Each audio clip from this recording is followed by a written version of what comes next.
নমস্কার বন্ধুরা, আপনারা দেখছেন রিসার্চ বাংলা নিউজ। আমি বিশ্বজিৎ রয়েছি আপনাদের সঙ্গে।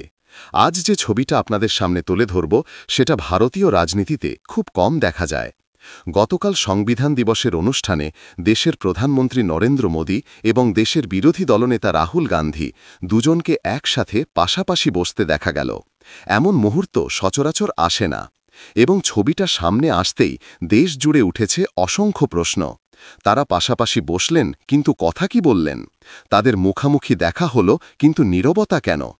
আজ এই ছবির রাজনৈতিক তাৎপর্য থেকে শুরু করে রাহুল গান্ধীর ভাইরাল ভিডিও, সব বিশ্লেষণই আমি আপনাদের সামনে তুলে ধরব।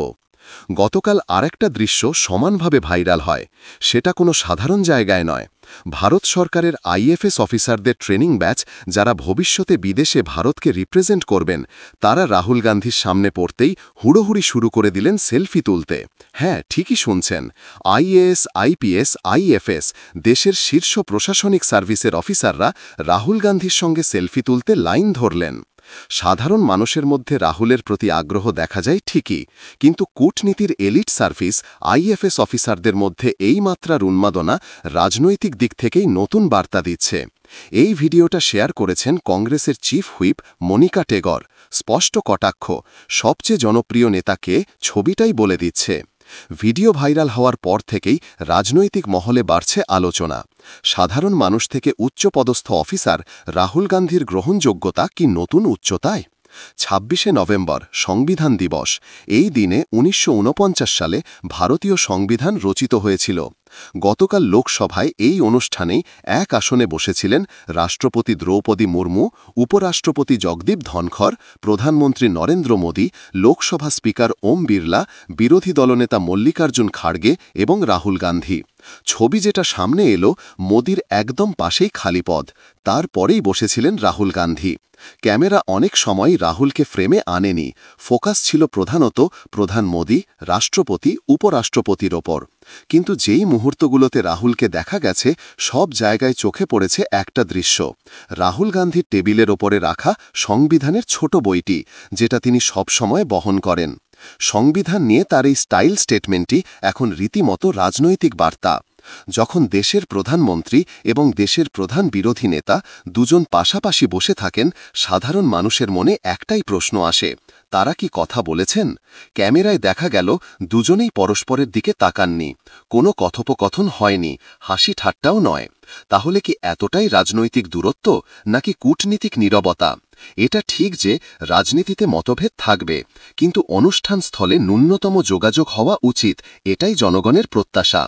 রাহুল গান্ধী গতকাল সংবিধান দিবসে বেশ কয়েকটি গুরুত্বপূর্ণ কথা বলেছেন। তিনি বলেন, সংবিধান শুধু একটি বই নয়, এটি দেশের প্রত্যেক নাগরিককে দেওয়া পবিত্র অঙ্গীকার। তিনি আরও বলেন, ধর্ম, ভাষা, বর্ণ, শ্রেণী যাই হোক না কেন, প্রতিটি মানুষ সমান। সংবিধান হল গরিব ও বঞ্চিতদের সুরক্ষার ঢাল। সংবিধান যতদিন নিরাপদ, ততদিন মানুষের অধিকার নিরাপদ। সবচেয়ে কড়া স্টেটমেন্টটি, সংবিধানের ওপর আক্রমণ হলে আমি প্রথম প্রতিরোধ করব। একজন বিরোধী দলনেতার মুখে এমন স্পষ্ট বক্তব্য সংসদের শীতকালীন অধিবেশনের আগে রাজনৈতিক তাপমাত্রা বাড়ানোরই ইঙ্গিত। ১ ডিসেম্বর শুরু হচ্ছে শীতকালীন অধিবেশন। বিরোধীদের সমস্ত ফোকাস সংবিধান রক্ষা, অধিকার রক্ষা এবং সরকারের বিরুদ্ধে সাংবিধানিক লঙ্ঘনের অভিযোগ। গত কয়েক বছরে বিরোধীরা বারবার অভিযোগ করেছে, সংবিধানকে ধ্বংস করা হচ্ছে, সংবিধানের অধিকারকে সংকুচিত করা হচ্ছে এবং গণতান্ত্রিক প্রতিষ্ঠানের স্বাধীনতা ক্ষতিগ্রস্ত হচ্ছে। ঠিক এই সময়েই সংবিধান দিবসে রাহুলের তীব্র বার্তা বিতর্ককে আরও জোরদার করে তুলেছে। বিহারেও রাহুল গান্ধী ভোটার অধিকার যাত্রায় সংবিধানকে প্রধান হাতিয়ার করেন। কংগ্রেস হেরেছে, আরজেডি হেরেছে, কিন্তু রাহুলের যাত্রায় মানুষের ভিড় কমেনি। প্রশান্ত কিশোর, সেও সংবিধানের শপথ নিয়ে নিজের প্রচার চালিয়েছেন। যেখানে বিজেপি পেয়েছে ২০২টি, সেখানেও কয়েক লাখ মানুষ রাস্তায় নেমেছিলেন সংবিধান ও ভোটাধিকার নিয়ে। মানে, সংবিধান এখন ভারতীয় রাজনীতির সবচেয়ে বড় প্রতীক, আর বিরোধীরা এটাকে হাতিয়ার করছে। গতকালকের ছবিটা শুধু দেশের জন্য নয়, আন্তর্জাতিক পর্যবেক্ষকদের কাছেও যথেষ্ট তাৎপর্যপূর্ণ। বিশ্বব্যাপী বার্তা গেছে, ভারতে গণতন্ত্র এখনও টিকে আছে, কারণ সংবিধান দিবসে প্রধানমন্ত্রী এবং বিরোধী দলনেতা এক আসনে বসে আছেন। রাজনৈতিক সংঘাত থাকতেই পারে, কিন্তু রাষ্ট্রের বড় ইস্যুতে সবাই এক মঞ্চে থাকতে পারেন, এই মেসেজটা আজকের পৃথিবীতে খুবই গুরুত্বপূর্ণ। এই ইভেন্টের লাইভ দেখছিলাম সংসদ টিভি ও দূরদর্শনে। তখন একটা বিষয় খুব স্পষ্ট, ক্যামেরা ফোকাস করছিল প্রধানত মোদি, রাষ্ট্রপতি, উপরাষ্ট্রপতিকে। রাহুল গান্ধীকে কদাচিৎ দেখানো হয়েছে। এই নিয়েও সোশ্যাল মিডিয়ায় চলছে সমালোচনা। মেইনস্ট্রিম ক্যামেরা কি ইচ্ছাকৃতভাবে বিরোধী নেতাকে কম দেখাচ্ছে? কিন্তু যেসব ছবি ভিডিও সোশ্যাল মিডিয়ায় ভাইরাল হয়েছে সেগুলো রাহুল গান্ধীর জনপ্রিয়তাকেই বেশি হাইলাইট করছে। এক সময় রাহুলকে ব্যঙ্গ করত ট্রোলরা, পাপ্পু, অনুপযোগী, কোনো ফলোয়িং নেই। কিন্তু গত 2 বছরে ছবিটা বদলে গেছে। প্রেস কনফারেন্স, জনসংযোগ, হাঁটাহাঁটি, যাত্রা, ভাষণ, রাহুলের রাজনৈতিক ভোকালিটি বেড়েছে বহুগুণ। এখন দেখা যাচ্ছে বিহারের মজদুর, দক্ষিণ ভারতের কৃষক এবং বিদেশে প্রশিক্ষণরত আইএফএস অফিসার সবাই রাহুলের সঙ্গে ছবি তুলতে চাইছে। এটা নিছক ট্রেন্ড নয়, ভারতীয় রাজনীতিতে নতুন এক মুড তৈরি হচ্ছে। সবাই এখন যে প্রশ্নটা করছেন, দেশের স্বার্থে কি মোদি আর রাহুল অন্তত ন্যূনতম যোগাযোগ বাড়াবেন? কেউ কেউ বলছেন দেশের 2 প্রধান নেতার এত দূরত্ব থাকা ঠিক নয়। গণতন্ত্রের সুস্থতার জন্য তাদের অন্তত অনুষ্ঠান স্থলে কথা বলা উচিত। আবার কেউ বলছেন রাজনৈতিক কৌশলের হিসেবেই এই দূরত্ব। সামনে শীতকালীন অধিবেশন, স্বাভাবিকভাবেই বিরোধিতা বাড়বে।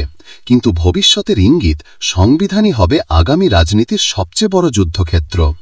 গতকালকের এই ছবি, মোদি, রাহুল, খার্গে, রাষ্ট্রপতি, উপরাষ্ট্রপতি সবাই এক মঞ্চে। এটা নিছক অনুষ্ঠান নয়, এটা ভারতীয় গণতন্ত্রের প্রতীক। সামনে শীতকালীন অধিবেশন, বিরোধীরা সংবিধানকে কেন্দ্র করে তীব্র লড়াই শুরু করবে। সরকার কি জবাব দেয় সেটাই এখন দেখার।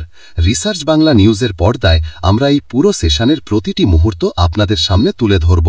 তাই অবশ্যই চ্যানেলটি সাবস্ক্রাইব করুন, বিশ্লেষণটি শেয়ার করুন আর কমেন্টে জানান আপনার মতে সংবিধান রক্ষা আজকের ভারতের সবচেয়ে বড় রাজনৈতিক ইস্যু কিনা। ধন্যবাদ, আবার দেখা হবে পরের বিশ্লেষণে।